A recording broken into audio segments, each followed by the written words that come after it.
The first account shapes everything. It sets the protocol. It determines what gets tested and what does not. In this case, the people who gave that account were the people most likely responsible. The biology moved on its own schedule. By the time investigators caught up, the window had closed. Robert Wone. It is a Wednesday in August.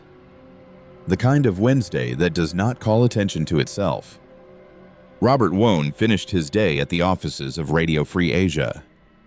It is a non-profit news organization on M Street in downtown Washington. He had been general counsel there for 6 weeks. Before that, he spent 6 years at Covington & Burling, one of Washington's most prominent law firms. He had left because he wanted something different, something more connected to the world. Radio Free Asia broadcast into countries where independent journalism was illegal. That work felt like it mattered in a different way. That evening, the commute back to Oakton, Virginia was long.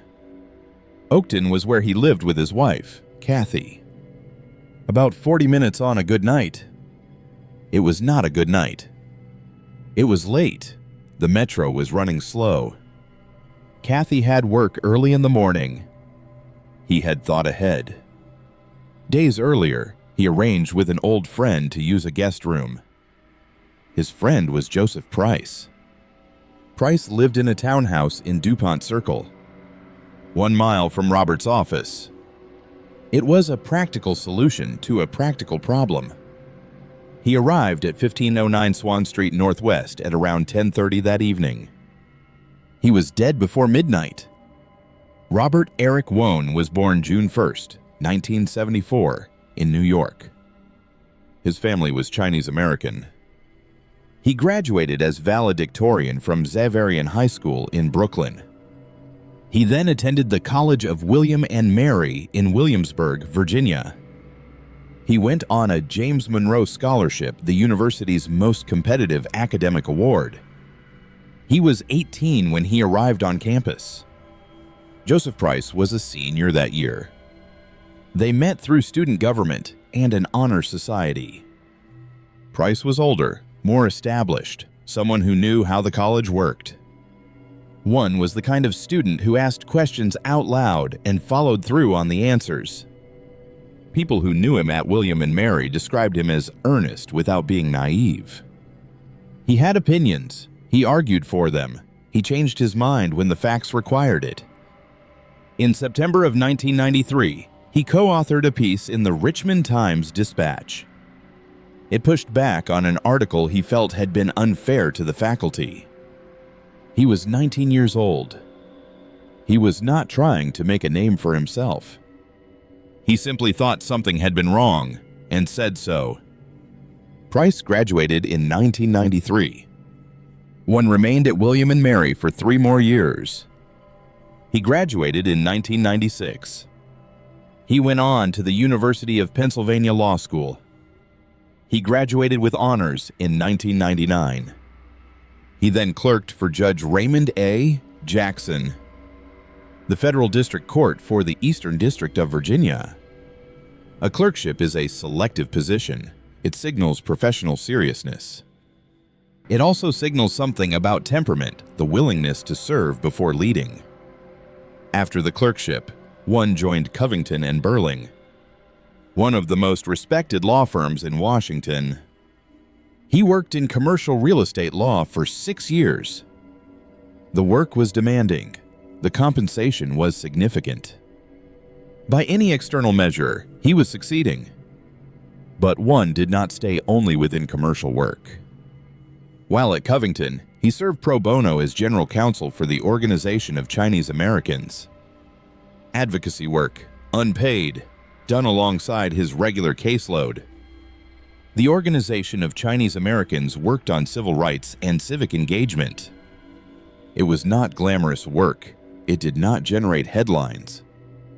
It was the kind of work that required showing up consistently, over time, without recognition. One showed up. It was a pattern, service alongside career. He was not performing it. It was simply how he had organized his life. In January of 2002, he attended a legal conference in Washington. So did a lawyer named Catherine Yu. She went by Kathy. She was the daughter of Korean immigrants raised in Chicago. A lawyer with her own serious academic record and her own career. They were both shy. At Washington cocktail parties, they would lean on each other. Two people who were better at listening than at working a room. Two people who found the same things worth laughing about. Within a year, Robert proposed. She moved to Washington. They were married in June of 2003. By the summer of 2006, they had built a life together in Oakton. A home, careers they had chosen carefully, a future that was still being shaped. Robert and Kathy were people who did not seek the spotlight. They were private in a city that rewards visibility. They had their own world. It was enough. Robert's in-laws had recently relocated from Brooklyn to be closer to them. His younger brother was in town that week on a visit. The family was gathering. For the people who knew Robert Wone, the detail that stays is the consistency. He was the same person in every room he entered. In student government at William and Mary. In the conference room at Covington and Burling. At the Organization of Chinese Americans. He did not shift register depending on who was watching. He did not use one part of his life to offset another. He was a single, coherent person that is rarer than it sounds. On June 30th, 2006, Wone left Covington and Burling. He began his new role at Radio Free Asia. He was 32 years old. He had been in the new job for 6 weeks. Radio Free Asia was different from what he had been doing. It broadcast news into China, North Korea, Vietnam, Burma, and Cambodia. Into countries where a journalist could be imprisoned for reporting the truth. One had chosen to work there. Not because the salary was better, it was not. Not because the prestige was greater, by some measures, it was less. He chose it because the mission was clear and the need was real. 6 weeks into that job, on a Wednesday evening in August, he worked late. He did not want to make the long commute home. He did not want to wake Kathy. He had thought ahead, as he usually did. That Wednesday evening, he sent a message to Kathy on his BlackBerry. He told her he would be staying on Swan Street. He packed for the night. He packed light. He was not going far. He planned to be home the next morning. Joseph Price was 40 years old. He lived at 1509 Swan Street in a 3-story townhouse in Dupont Circle. He was a partner at the law firm Arent Fox. He lived with his domestic partner, Victor Zaborski, 45 years old. Also in the house was Dylan Ward, 40 years old. Ward had a romantic relationship with Price. The three had structured their household as a polyamorous unit. The townhouse had been purchased for approximately $1.2 million. Wone arrived at the house at around 10:30 that evening. According to the account the three residents gave police, he showered and went to bed. The guest room was on the second floor. It had a sofa bed. It was across the hall from Ward's bedroom. A neighbor later told investigators they had heard something like a scream during the 11 o'clock news. That placed it sometime before 11:35. At 11:49 that evening, Victor Zaborski called 911. He was crying and frantic. He told the dispatcher that someone in the house had been stabbed. "We had someone in our house, evidently," he said, "and they stabbed somebody." Paramedics arrived at approximately 11:54. Officers from the Metropolitan Police Department arrived shortly after. Robert Wone was transported to George Washington University Hospital. He was pronounced dead at 12:24 in the morning on August 3rd. What investigators found inside that house did not fit the account they had been given. One was lying on his back on the sofa bed. He was wearing a gray William and Mary t-shirt and gym shorts. His other clothes were folded neatly nearby. There were 3 stab wounds to his chest. The wounds penetrated the heart, the pancreas, and the right lung. On the nightstand beside the bed was a kitchen knife, covered in blood. On the sheet beneath his body, 2 small bloodstains. Only 2. Lead Detective Brian Wade would later describe his reaction in precise terms. 3 stab wounds to the chest, 1 had pierced the heart. 2 bloodstains on the sheet, no blood anywhere else in the room. His words, "You don't just take 3 to the chest and lay there and die." The 3 residents were in the hallway when investigators arrived. They were wearing white terry cloth bathrobes. All 3 appeared to have recently showered. One paramedic later said the hair on the back of his neck had stood up. He described Wone's body as appearing to have been wiped down and redressed.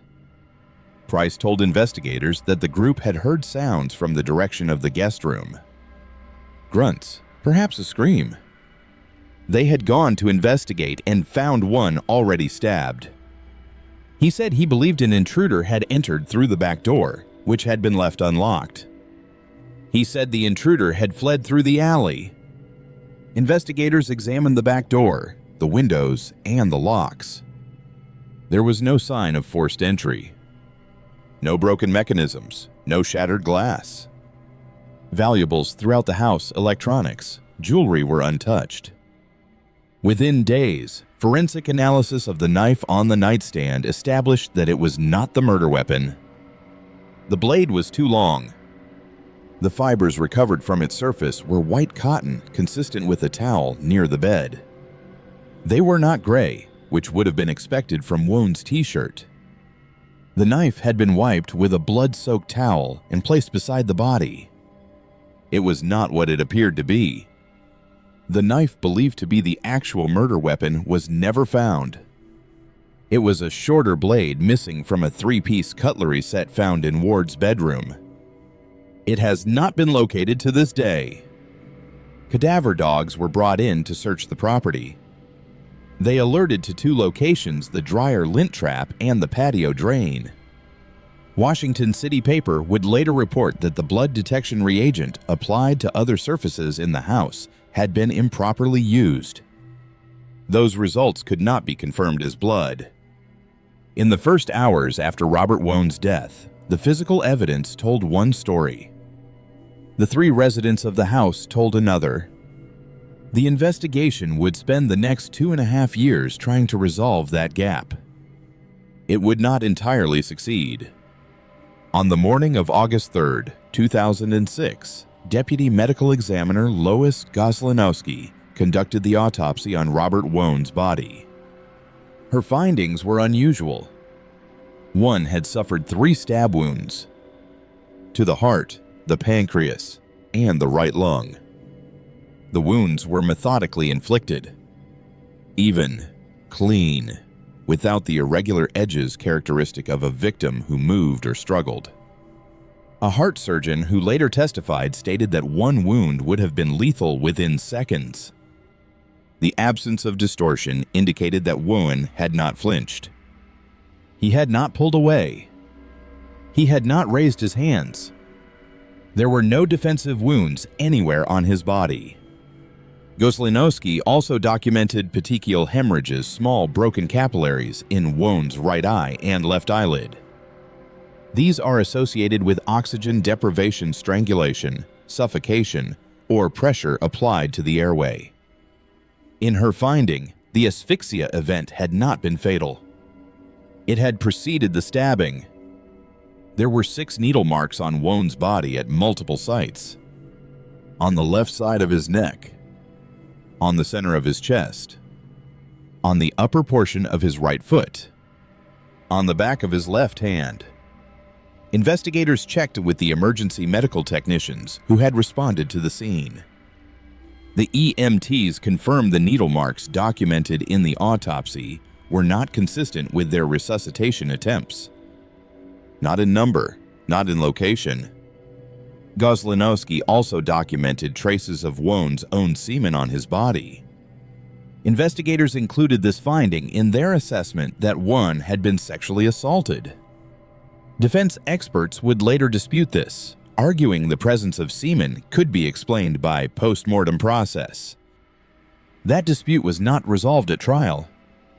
The toxicology panel run on Wone's blood covered a standard list of substances: ethanol, cocaine metabolites, opiates, amphetamines, barbiturates, benzodiazepines, gamma-hydroxybutyrate, phencyclidine, carbon monoxide. All results were negative. The panel did not include succinylcholine. It did not include ketamine. It did not include the class of paralytic or anesthetic agents whose effect would be consistent with what the autopsy had found. 6 needle marks with no medical explanation.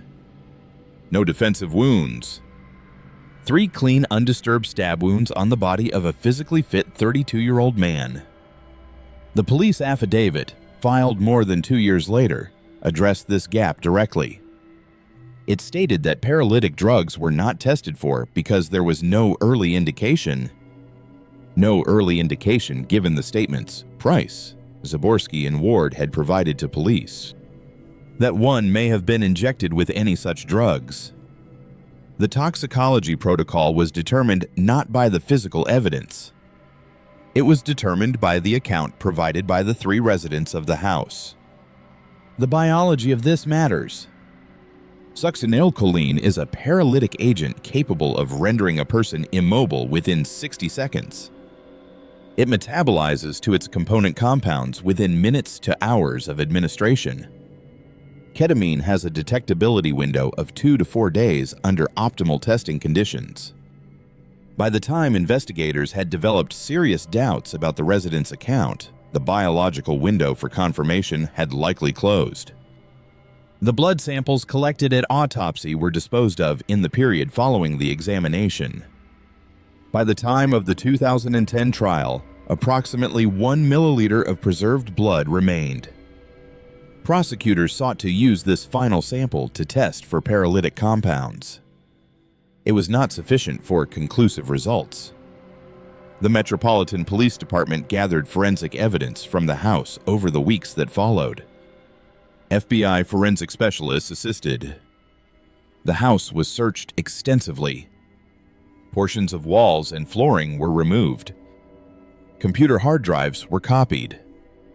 Boxfuls of belongings were taken. This included materials from Ward's bedroom that police characterized as sadomasochistic paraphernalia. Also seized the box for a 3-piece knife set. The 3 residents were interrogated separately on the night of the murder. This was before any of them had retained attorneys. Video recordings of those interrogations were later shown at trial. When investigators compared the accounts, they found something unusual. The 3 men's stories aligned with a precision that was not typical of genuine witnesses to a sudden traumatic event. People who experience chaos do not typically produce matching, word-for-word narratives. These 3 did. Price maintained the intruder account throughout his interrogation.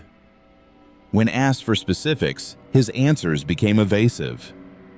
At one point, according to subsequent accounts, he cut off Ward when Ward appeared to be adding detail. Prosecutors did not file charges for 26 months. The delay reflected one straightforward problem. They had no direct evidence linking any individual to the act of killing Robert Wone. They had strong circumstantial evidence that something had been concealed. But concealment without a clear account of who did what was not sufficient for a murder charge. In November of 2008, Price, Zaborski, and Ward were indicted. The charges were obstruction of justice, evidence tampering, and conspiracy. The murder charge was not included. The trial opened in D.C. Superior Court on May 17, 2010. All three defendants waived their right to a jury trial. Defense attorneys argued that pre-trial publicity had made it impossible to seat an impartial jury. The sexual content of the prosecution's allegations, they said, compounded that problem. Their clients were gay men in an unconventional domestic arrangement. Their private life had been documented in press coverage for nearly 2 years. A jury drawn from that environment, the defense argued, could not be impartial. Judge Leibovitz accepted the waiver. The case would be decided by a judge. Her name was Lynn Leibovitz. She had come to the bench from the U.S. Attorney's Office. She had, in fact, worked professionally with at least one of the defense attorneys before her appointment. Both parties were made aware of this. Neither objected. Leibovitz had already demonstrated precision in pretrial rulings. She had denied a defense motion to dismiss certain charges, calling it meritless. She had also restricted which evidence the prosecution could present. The sex toys seized from Ward's bedroom would not be shown to the court. Leibovitz found that their introduction would be prejudicial without being probative. The prosecution was required to build its case on what remained: the knife, the needle marks, the absence of blood, the coordinated accounts. The forensic picture without the biographical context the prosecution had hoped to use. More than 80 witnesses testified over several weeks. Forensic experts testified about the knife evidence on both sides. The prosecution presented its fiber analysis. The fibers on the nightstand knife were white cotton. Not gray, not from Wone's t-shirt. The defense challenged whether the analysis was conclusive. They argued the government had not definitively excluded the knife as the murder weapon. They pointed to limits in the testing methodology. A trauma physician testified about the electrical data recorded by paramedics on the scene. That data, he said, indicated one had lost consciousness approximately 12 minutes or fewer before paramedics arrived. If true, this narrowed the window of what had happened in that house before the 911 call. It narrowed the time available for whatever had been done, and then concealed. Medical testimony on the needle marks was contested. The prosecution's experts maintained that the marks in the documented locations could not be attributed to EMS activity. The defense brought its own medical witnesses. They argued that the hospital's resuscitation efforts accounted for some of the marks. The two sides produced competing anatomical charts. Neither prevailed conclusively. Dr. Henry Lee, one of the most recognized forensic scientists in the country, testified for the defense. Lee had testified in major cases for decades, including the O.J. Simpson trial. His involvement was a signal of the resources the defense was prepared to deploy. He challenged elements of the government's crime scene reconstruction. He offered alternative explanations for the physical evidence. His testimony was technically complex and difficult to evaluate without access to the underlying data. Years later, in an unrelated case, Lee would be found liable for fabricating evidence. That case dated to 1985. That finding came years after the Wone trial. At the time he testified, his credibility remained intact. The defense brought Ward's mother to the stand. She testified that she still possessed the knife identified by investigators as the probable murder weapon. The shorter blade, the one missing from the cutlery set in Ward's bedroom. Her testimony, if accepted, directly undermined a central premise of the prosecution's case. Investigators had built part of their argument around the missing knife as evidence of consciousness of guilt. If the knife had never been in the house that night, if it had always been elsewhere, that argument collapsed. The court was asked to weigh her testimony against investigative inference. When the prosecution rested, the defense moved to dismiss the charges. Judge Leibovitz denied the motion, but she dismissed the tampering charges against Zaborski and Ward specifically. She found the prosecution had not shown that either man had touched the knife on the nightstand. Only Price faced the full remaining charge set. The defense closed without any of the three defendants testifying. This was their legal right. But in a case where the central mystery was what three people in a house knew, their silence had its own weight. On June 29, 2010, Judge Leibovitz delivered her ruling from the bench. She spoke for nearly an hour before filing a written opinion of 38 pages. The written opinion was systematic and precise. She addressed each factual claim, each evidentiary argument, each element of the prosecution's theory. She found that the prosecution had proven no intruder had entered the house and killed Robert Wone. The account given by Price, Zaborski, and Ward was not credible. The physical evidence contradicted it at nearly every point. She found the defendants' accounts highly implausible. She stated that it was very probable the defendants know more than they are saying. These were not small concessions. They were a judge stating, in formal written findings, that she believed three men were lying about a killing. And she acquitted all three on all remaining charges. Her explanation was direct. Probability, she stated, is not proof. Moral certainty is not legal certainty. The prosecution had established that the defendant's account was false. It had not established, beyond a reasonable doubt, that each man had committed the specific acts charged. That gap between belief and legal certainty was the space through which they walked free. In the weeks following the acquittal, Price resigned from Arent Fox. He had already been on administrative leave during the proceedings. His departure from the firm was quiet and public at the same time. His name disappeared from the firm's roster. The professional chapter closed. In November of 2008, Kathy Wone had filed a $20 million wrongful death lawsuit against the three men. The civil standard is lower than the criminal one. Preponderance of the evidence, not proof beyond reasonable doubt. In a civil proceeding, the silence of the defendants carries more weight. Her attorneys deposed all three defendants.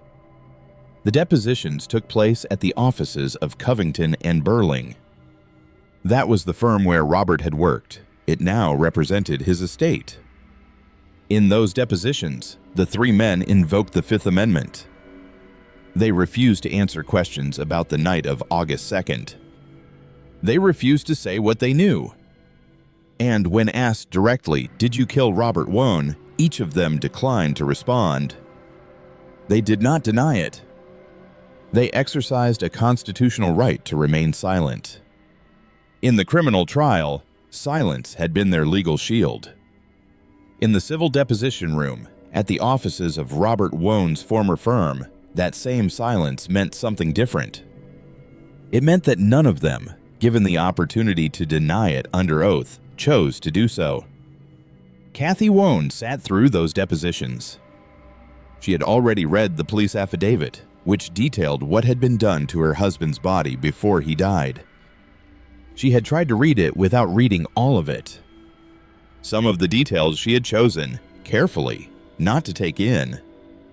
When she first encountered the affidavit, she told the Washingtonian, it felt as if Robert had been killed all over again.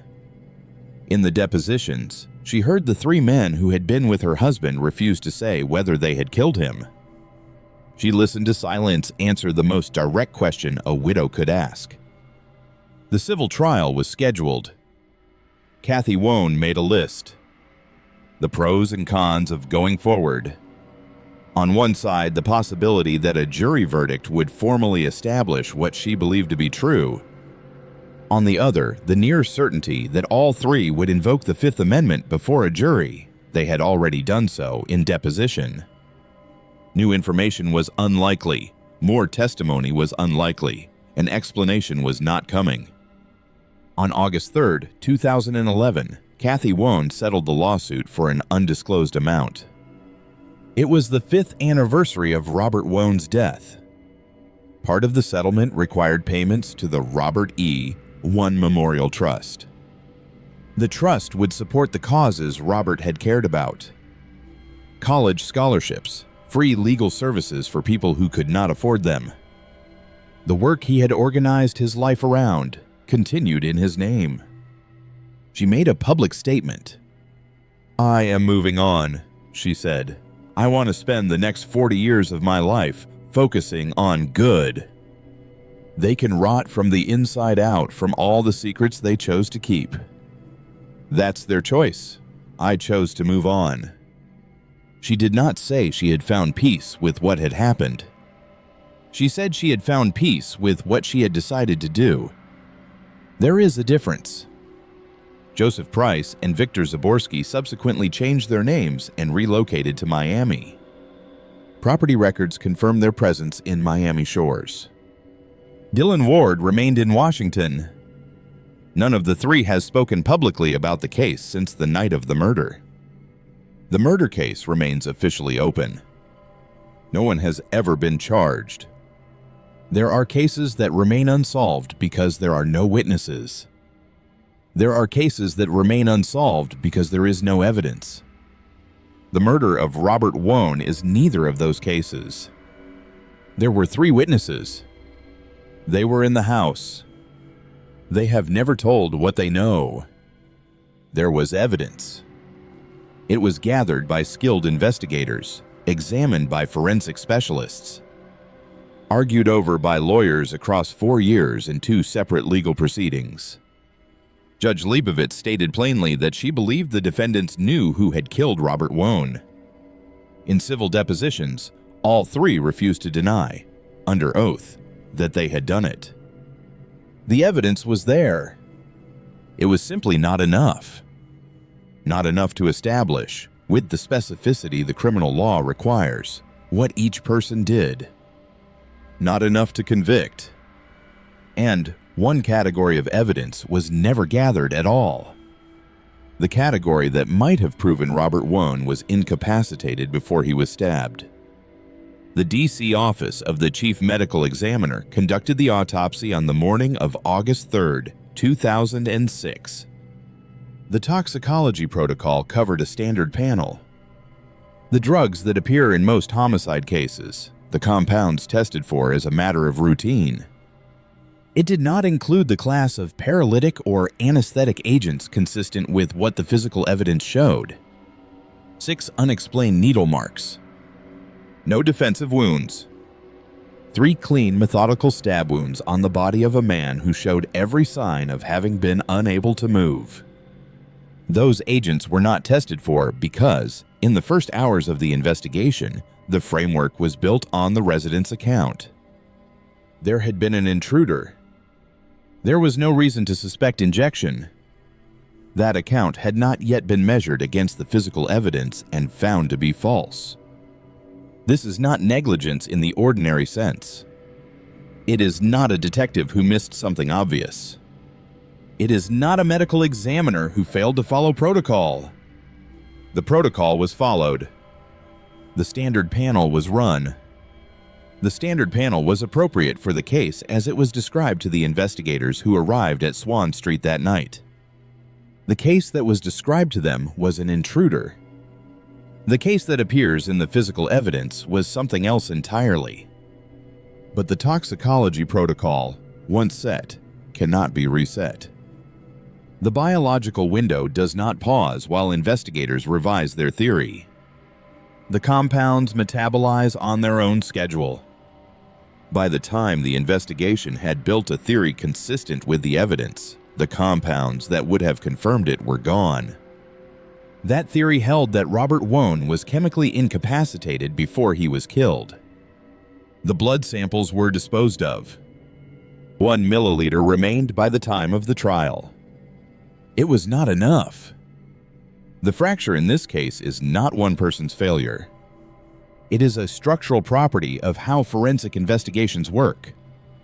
Evidence is gathered in response to the framework established at the scene. The framework, in this case, was established by the people most likely responsible for what had happened. They were the first to speak.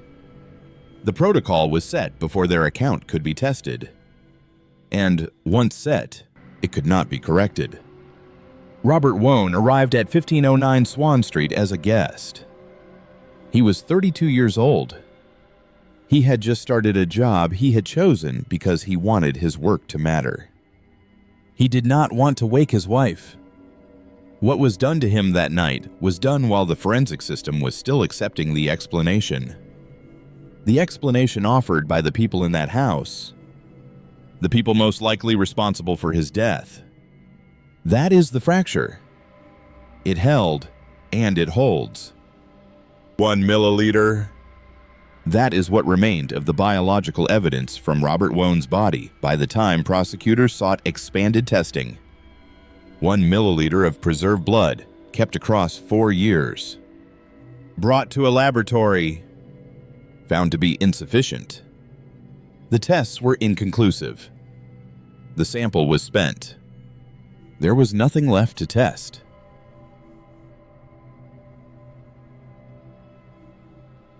Every case we cover here ends the same way, not with a verdict, not with a sentence, but with a name that deserves to be remembered longer than the headlines that carried it. If this story stayed with you, that matters. It means you were paying attention not just to what happened, but to how it was allowed to happen. If you found value in this documentary, a like and a subscription helps this channel continue doing exactly this, slowing down, going deeper, and refusing to let the institutional silences go unnamed. And if there's a case you believe deserves this kind of scrutiny, a fracture that hasn't been examined, leave it in the comments. We read them. They shape what comes next. Fracture lines. Where the system meets the truth it tried to file away.